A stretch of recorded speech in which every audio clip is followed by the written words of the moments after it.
Buenas noches con todos, buenas noches Abri. Este es mi video con las preguntas de esta semana. Y la primera pregunta dice: ¿de qué forma el contexto económico, político y social colonial de la región andina influyó en la conformación de los estados nacionales en aquella época, después de la independencia? Primeramente quiero decir que antes de la independencia existía una desigualdad muy notoria, como se pudo ver en los módulos anteriores. A los indígenas se les cobraba tributos por trabajar la tierra, no se les pagaba nada ni se les daba ningún beneficio. Los negros eran tratados como esclavos, los mestizos eran tratados como personas no puras y los criollos, a pesar de ser de una clase social alta y de tener muchos beneficios, se sentían minimizados por los españoles que venían a ocupar altos puestos en las colonias.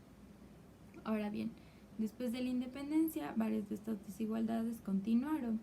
Se les seguía cobrando tributos a los indígenas hasta 1850, lo cual es un largo tiempo y lo cual nunca debió haber pasado.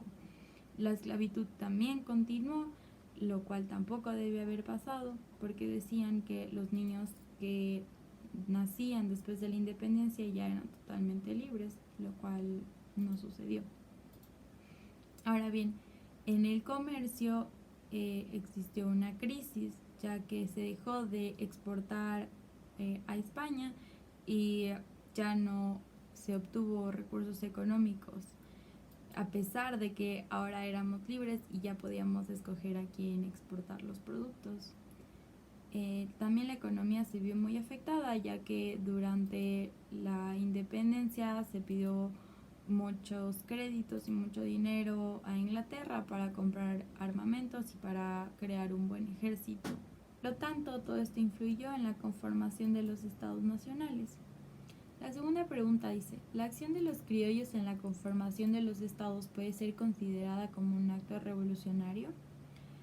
Creo que hasta en la actualidad se sigue viendo de esa manera. Sin embargo, en lo personal siento que fue un acto egoísta y de beneficio propio.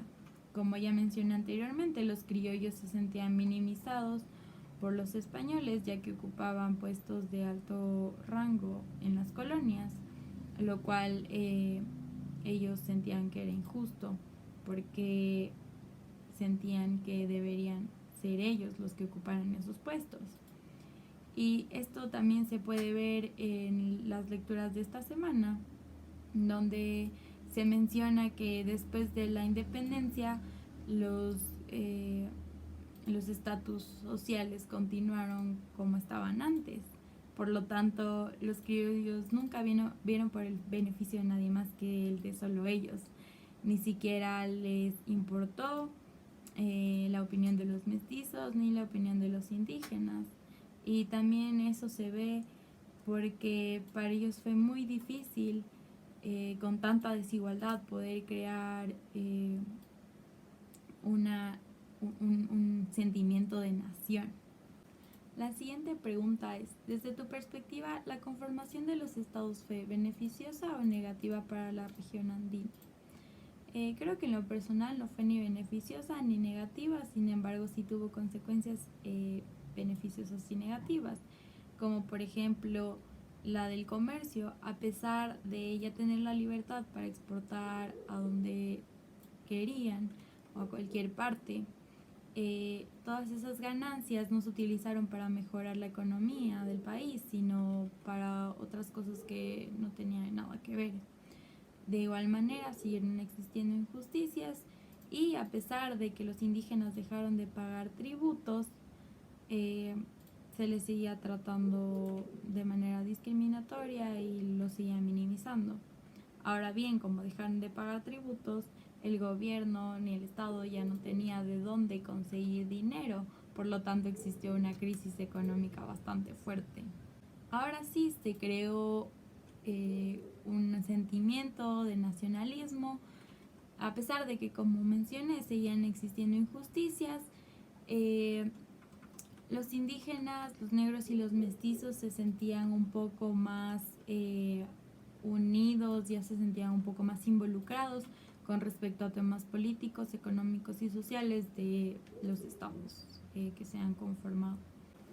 Y finalmente la última pregunta es, ¿de qué forma las acciones realizadas en aquella época repercuten en el sistema actual de los Andes? Hay muchas acciones que todavía repercuten en la actualidad, como pudimos ver el regionalismo.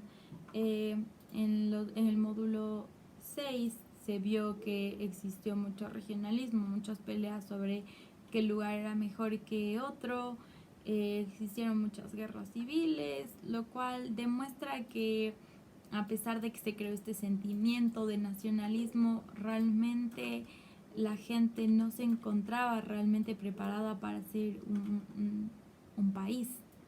Muchos países no estaban preparados para ser un país, pues estaban muy débiles económicamente y la sociedad no se encontraba realmente unida como debería ser o como se vio en Estados Unidos que pasó.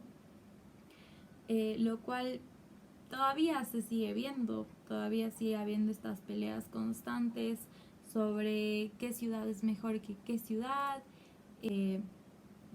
otras cosas también como la desigualdad social con respecto a que los indígenas se siguen viendo como personas que no deberían pertenecer a la clase ni media ni alta, sino siempre a la clase baja, los mestizos siempre a la clase media, y que todavía continúa existiendo gente de raza pura o blancos o españoles aquí, lo cual no es cierto.